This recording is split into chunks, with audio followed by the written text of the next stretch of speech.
Bonsoir à tous. À la une de ce journal, des syndicats de médecins sont en colère. Le personnel soignant engagé dans la prise en charge des cas du Covid-19 est de plus en plus exposé à cette pandémie meurtrière. L'insuffisance des équipements de protection et autres matériels médicaux est pointée du doigt. À cela s'ajoute une controverse autour des personnes décédées des suites du Covid-19 au Cameroun. Nous en parlerons en ouverture de ce journal. Après les critiques du JICAM sur les mesures économiques et sociales annoncées par le Premier ministre, le gouvernement est-il prêt à aller plus loin pour l'élaboration et l'exécution d'un véritable plan de relance économique et d'accompagnement des entreprises? Des experts en fiscalité et en économie estiment que c'est un impératif du gouvernement pour atténuer les effets dévastateurs d'une crise sanitaire et d'un choc pétrolier.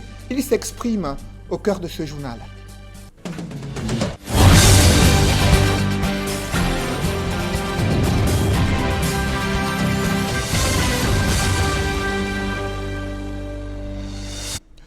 Merci de suivre cette édition complète de l'information sur Equinox Télévision.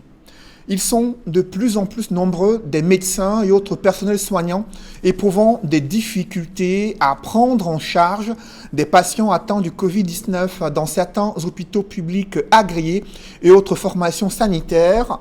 En cause, l'insuffisance d'équipements de protection individuelle et des tensions de stock pour des kits de tests pour ces patients potentiels testés positifs au Covid-19. Des syndicats de médecins tirent la sonnette d'alarme sur les dangers auxquels ils s'exposent au quotidien, interpellant le gouvernement. Reportage, Farel Bounia et Nadine Yambou. Au Cameroun, la pandémie du coronavirus gagne du terrain. Sur plus de 2000 cas enregistrés, de nombreux médecins et autres personnels de santé figurent parmi les victimes. Débordés par l'afflux de patients atteints de coronavirus, ils sont confrontés à une insuffisance d'équipements de protection dans les centres de prise en charge et les hôpitaux. En dehors des centres de référence, quoique même dans ces centres, la disponibilité n'est pas optimale, mais beaucoup est déjà fait par rapport à cela, mais il y a des centres où ils n'ont pas d'équipement de protection et qui sont appelés à recevoir des malades avant de les orienter vers des centres capacités.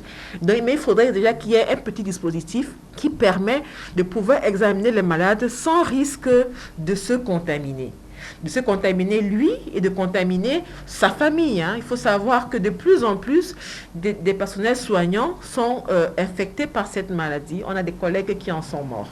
Des syndicats de médecins, à savoir Médecins du Cameroun, le syndicat national des médecins du privé et le réseau des médecins du district du Cameroun s'insurgent contre les dangers auxquels sont exposés le personnel soignant engagé dans la prise en charge des malades de coronavirus. Les personnes qui doivent faire des prélèvements ou bien des réanimateurs qui doivent intuber le malade, un malade est intubé, c'est-à-dire qu'un malade est en grosse détresse respiratoire, il décharge beaucoup plus de virus. Quand un patient est asymptomatique ou peu symptomatique ou modérément symptomatique, il peut fermer sa bouche, il se contrôle encore quand il tousse, quand il éternue. Mais quand quelqu'un est en grosse détresse respiratoire, il émet des virus à vitesse lumière. Il ne faudrait pas faire du gâchis, que le peu de matériel qu'on a doit être disponible pour les bonnes personnes et pour les bonnes indications. Pour optimiser leur capacité de prise en charge des patients, des médecins et autres personnels soignants ont établi une ordonnance sur laquelle est inscrite les équipements prioritaires pour leur sécurité. Le type de protection sera en fonction du type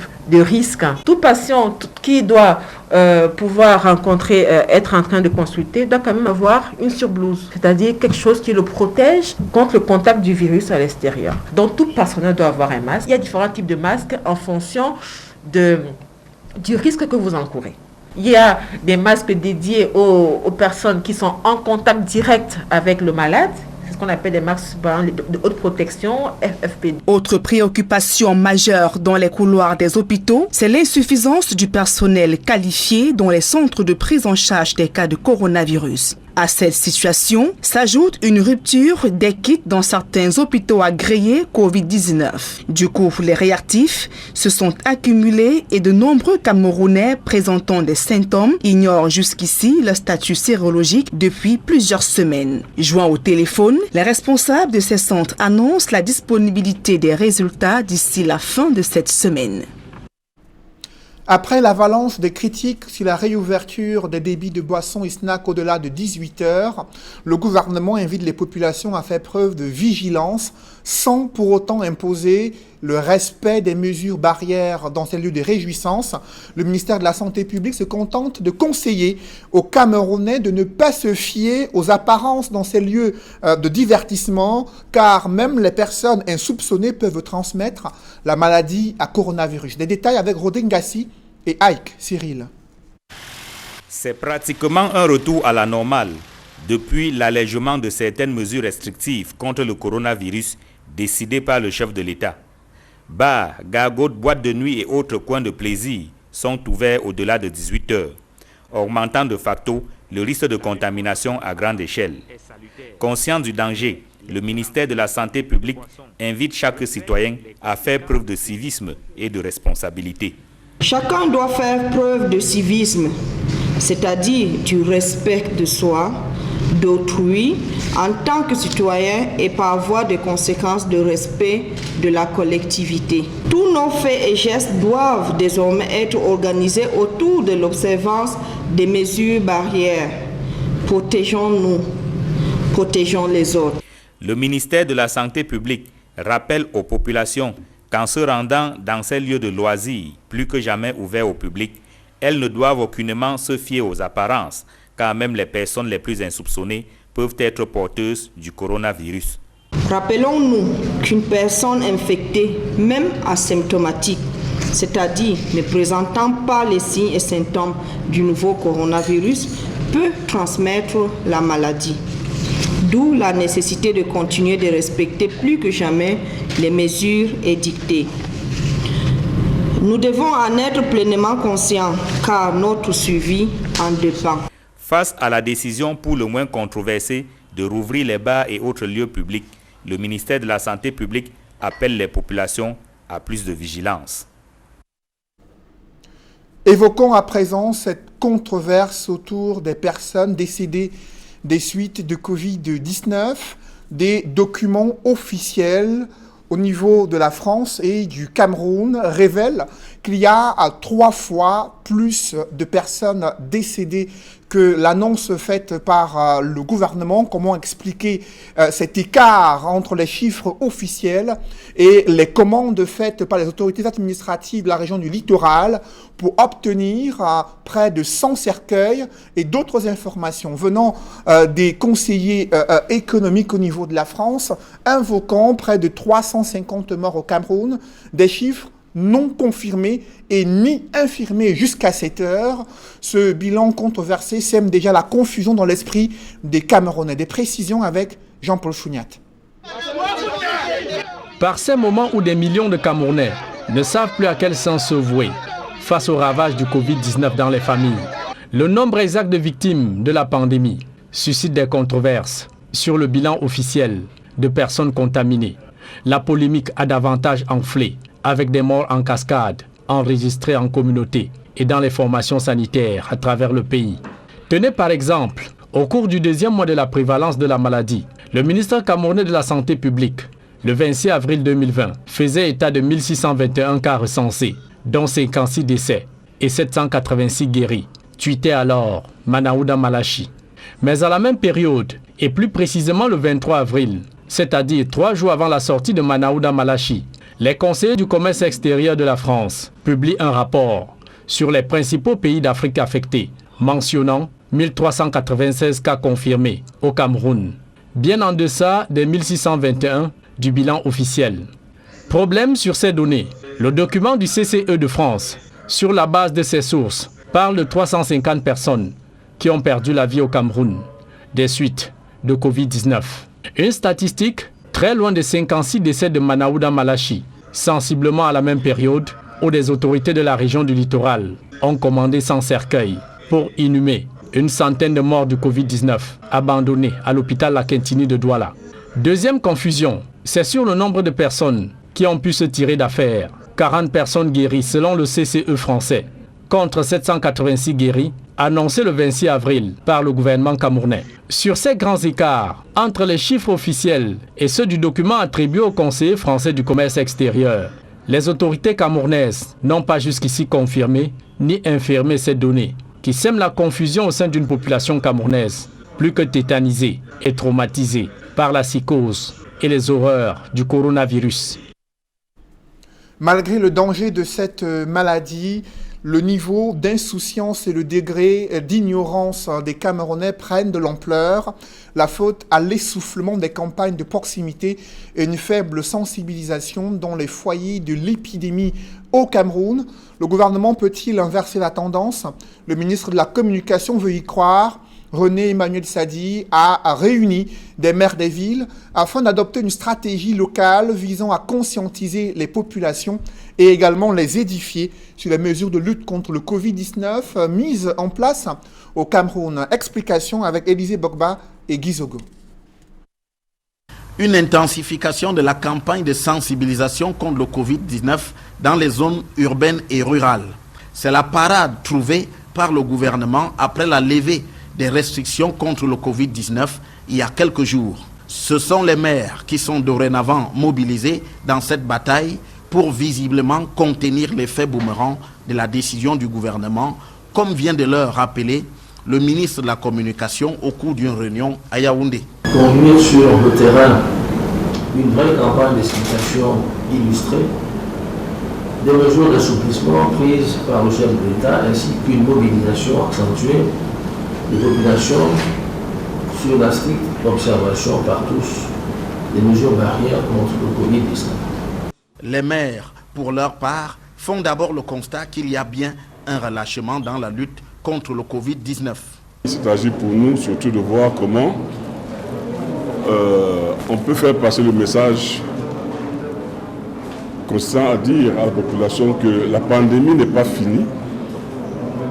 Il y a eu des mesures d'assouplissement qui visent à éviter que l'économie ne s'effondre.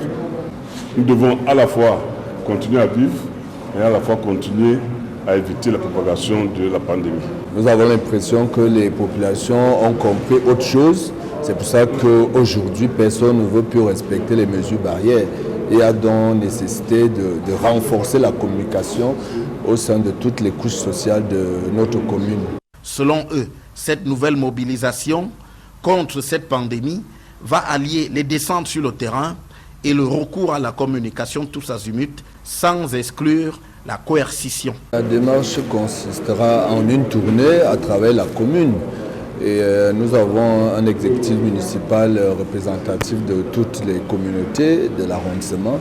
Nous allons également saisir les radios communautaires et tous les autres canaux d'information qui peuvent nous permettre de toucher la cible, c'est-à-dire l'ensemble de la population des Yaoundé 5 dans toutes ses composantes. C'est très important.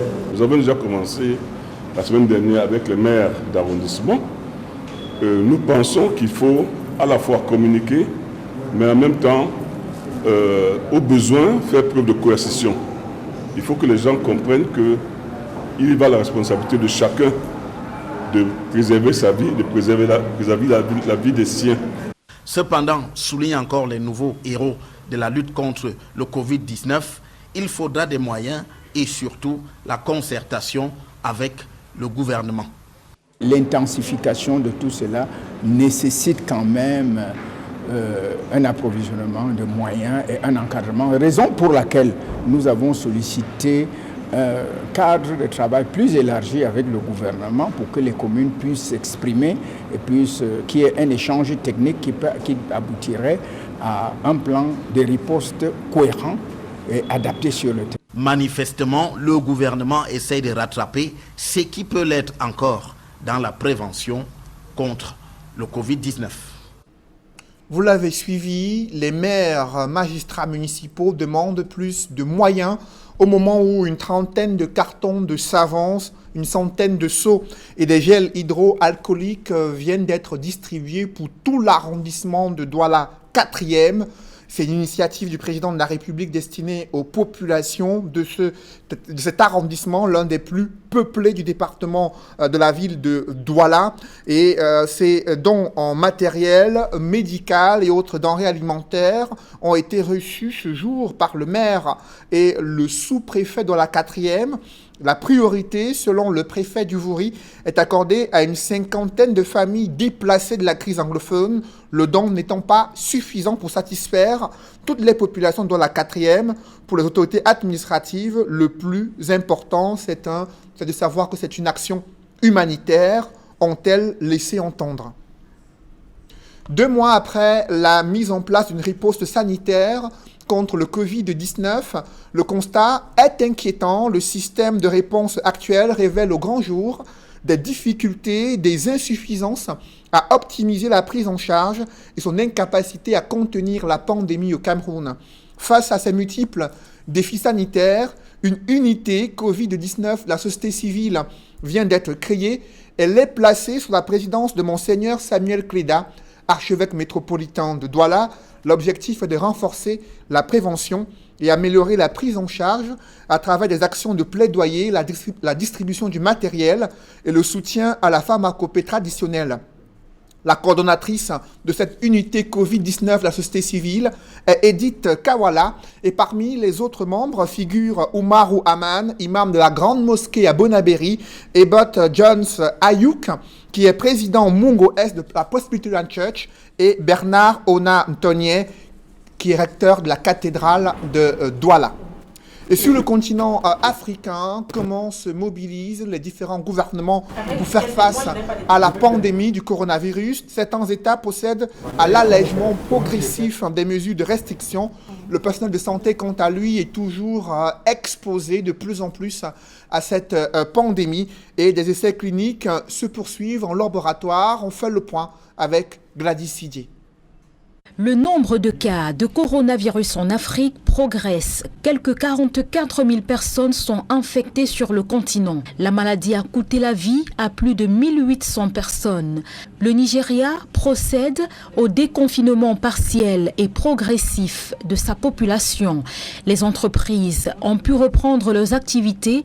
Hôtels et restaurants peuvent rouvrir en journée seulement. Les bus reprennent du service, les lieux de culte, les écoles et les frontières restent fermées. Le couvre-feu est maintenu de 19h à 6h du matin. L'Afrique du Sud a franchi la barre de 6 000 cas de personnes infectées. Avec le confinement, les violences domestiques ont augmenté. En Afrique du Sud, 3 femmes sont tuées chaque jour. Les associations d'aide aux victimes s'alarment. L'ONU a récemment lancé un appel mondial pour la paix à la maison durant cette période de crise sanitaire mondiale. L'Afrique du Sud envisage un essai clinique pour tester les effets du vaccin BCG sur le coronavirus. Au Niger, le ministre de l'Emploi et du Travail, Mohamed Ben Omar, est mort du coronavirus. Âgé de 55 ans, il était pris en charge à l'hôpital national de référence de Niamey. Dans cette vidéo, il invitait encore, il y a quelques jours, les Nigériens à prendre au sérieux cette maladie. Le Covid-19 est une réalité, ce n'est pas une vue de l'esprit. C'est mortel, ça tue et ça se propage à la vitesse de la lumière. Nous devons nous ressaisir pour dire arrêtons ce virus en se donnant un minimum de discipline. Il a été inhumé après une cérémonie restreinte à laquelle a pris part le président de la République. À Madagascar, après le Covid organisme, l'on évoque des injections d'artémisia qui seront effectuées d'ici la semaine prochaine, en collaboration avec des médecins et chercheurs étrangers. Au Tchad, l'Ordre des médecins appelle à la protection du personnel soignant. Plus de 30 médecins sont déjà contaminés et un mort enregistré. Dans ce chapitre consacré à la riposte sanitaire contre le Covid-19, le célèbre professeur Didier Raoult, épidémiologiste français, estime statistique à l'appui que la pandémie du coronavirus pourrait connaître une courbe décroissante, laissant apparaître des signes d'une épidémie ayant déjà atteint son pic. Je vous propose de l'écouter. Professeur Didier Raoult, quelles sont les dernières évolutions concernant l'épidémie de coronavirus ? L'épidémie de coronavirus, comme on avait commencé à le voir, prend une forme de cloche qui est très banale dans les maladies virales. Vous voyez, ça c'est le nombre de cas hebdomadaires que nous voyons ici à Marseille, qui a cette forme de cloche très typique, mais qu'on a tous les ans avec la grippe, le virus respiratoire syncytial. Et donc, on pouvait toujours imaginer que cette maladie allait se comporter différemment, mais en réalité, elle se comporte comme toutes les autres. Vous voyez, ça, c'est une projection qui est faite par les gens de Singapour sur l'évolution en France, qui prédit avec justesse ou non, mais enfin, les prédictions, c'est toujours la limite, c'est toujours un peu difficile à déterminer, que dans le mois de mai, ceci devrait s'arrêter. C'est une courbe, on l'avait vu la dernière fois, qu'on observe aussi en Chine. Vous voyez ici en Islande, qui sont les gens qui ont le plus testé de gens. La proportion de la population la plus testée au monde, c'est l'Islande. Vous avez cette forme en forme de cloche aussi. Voilà. L'histoire de ce rebond, je ne sais pas d'où ça sort, mais enfin, ce n'est pas les maladies virales respiratoires qu'on connaît. Elles n'évoluent pas en dos de chameau, elles évoluent en cloche. Voilà. Donc c'est une forme banale. Encore une fois, l'avenir est toujours imprévisible, mais globalement, ça ressemble à une forme banale et on voit qu'on s'approche de la fin de la situation, les réanimations se vident, la mortalité diminue avec un délai, hein, mais tout ça est en train de disparaître. Personne ne sait si ça réapparaîtra l'année prochaine, si il y aura un nouvel épisode ou pas. Tout ça, c'est des prédictions. Bien sûr, je suis bien incapable de faire des prédictions de cette nature, puisque le seul réservoir qu'on connaît, c'est un réservoir d'animal sauvage, et donc la chance que l'on reparte avec un réservoir. Et où en est-on avec ce fameux débat scientifique sur les vertus de la chloroquine dans un protocole thérapeutique administré aux patients du Covid-19? L'expérimentation de certains antirétroviraux s'est avérée être un échec, selon le professeur Didier Raoult, qui se félicite d'avoir trouvé en ce protocole utilisant la chloroquine une opportunité de soigner plus de personnes. Il évoque les chiffres et autres statistiques sur le plan mondial. Je vous propose d'écouter le professeur Didier Raoult, épidémiologiste français. Concernant les médicaments ? Moi, j'ai toujours pensé que c'était juste une question de temps. Si vous voulez, les Chinois ont beaucoup communiqué sur ce problème-là parce qu'ils étaient très en avance et ils finissent par sortir petit à petit toutes leurs études. Toutes leurs études montrent que, le médicament de Gilead sur lequel la France a beaucoup misé, qui est le Remdesivir, ça ne marche pas. Donc, il y a vraiment une énorme étude multicentrique qui a été faite contre placebo, qui montre que ça ne marche pas. Immédiatement, celui qui est le leader de ce test aux États-Unis, enfin aussi sans le moins de publication, a dit si ça marche, mais ça ne permet pas de sauver de vie. Donc on sait maintenant, aussi bien sur l'étude des États-Unis que sur l'étude chinoise, que le Remdesivir ne permet pas de sauver les gens. Il n'y a pas de différence dans la mortalité, ce n'est pas un médicament qui sauve les gens. Donc c'est une chose. C'était déjà vrai sur le lopinavir, qui était la deuxième branche qui avait été testée ici. Ça ne sauve pas les gens. Donc c'est deux médicaments qui ne sauvent pas les gens. Le troisième point qui se passe, c'est alors et les autres à base de chloroquine. Pour l'instant, ce que l'on voit, c'est qu'il y a un gros travail qui a été fait en Chine, encore une fois, sur plus de 500 personnes chez des malades très affectés, avec une mortalité très lourde, et que dans ces conditions, la mortalité était divisée par 2. Donc c'est les seuls pour l'instant à avoir des résultats significatifs sur la mortalité. Un énorme travail vient aussi d'être publié qui confirme ce qui avait été dit par le professeur Zhang depuis le début, c'est que quand on donnait de la chloroquine à 500 mg ou à 1 g par jour, on améliorait de manière significative les signes cliniques et on faisait disparaître le virus beaucoup plus rapidement que quand on ne donnait pas de chloroquine. Donc c'est des études qui sont énormes, basées sur beaucoup de gens, qui montrent ce que nous, on savait déjà, qu'on avait bien compris, c'est que la chloroquine... C'était le professeur Didier Raoult, épidémiologiste français devenu célèbre grâce à son traitement à base de chloroquine qui a sauvé de nombreuses vies à Marseille, en France. Après les critiques du JICAM sur les mesures économiques et sociales, le gouvernement peut-il aller plus loin dans l'élaboration et l'exécution d'un plan de relance économique et de soutien aux entreprises? Je vous le disais en titre, pour des économistes et fiscalistes, c'est un impératif d'adopter des politiques efficientes pour atténuer les effets dévastateurs d'une crise sanitaire et d'un choc pétrolier. Il s'exprime dans ce reportage que signent Farel Bounia et Donald Brice Kamgan. Le JICAM a salué l'apurement à hauteur de 25 milliards de francs CFA de la solde de TVA et son importance dans la restauration de la trésorerie des entreprises. Les mesures d'assouplissement prises sont globalement une amorce vers la réduction des impacts colossaux de la crise sur le secteur privé, mais l'on est encore loin du but. L'un des regrets du patronat, l'absence des allègements douaniers. Les droits douaniers sont d'une certaine importance, c'est dans l'ordre de 30% voilà, du coût de la marchandise. Donc c'est un allègement certain pour les entreprises de bénéficier de cette réduction-là. Autre insatisfaction du secteur privé, l'État reste muet sur le paiement de sa dette vis-à-vis des entreprises. L'enveloppe est évaluée à près de 2000 milliards de francs CFA à ce jour et en constante augmentation. Il faut savoir qu'aujourd'hui, beaucoup d'entreprises sont asphyxiées, d'autres ont même mis la clé sous le paillasson, tout simplement parce qu'elles ont effectué des prestations que l'État, n'est-ce pas, n'a pas pu payer. Et donc aujourd'hui, en libérant ce cash flow-là, ça permettrait aux entreprises d'avoir un flux de trésorerie assez suffisant, n'est-ce pas, pour beaucoup, pour se relancer. Aucun mot également sur le rôle que les banques pourraient jouer en termes d'appui au secteur privé, ainsi mis à rude épreuve.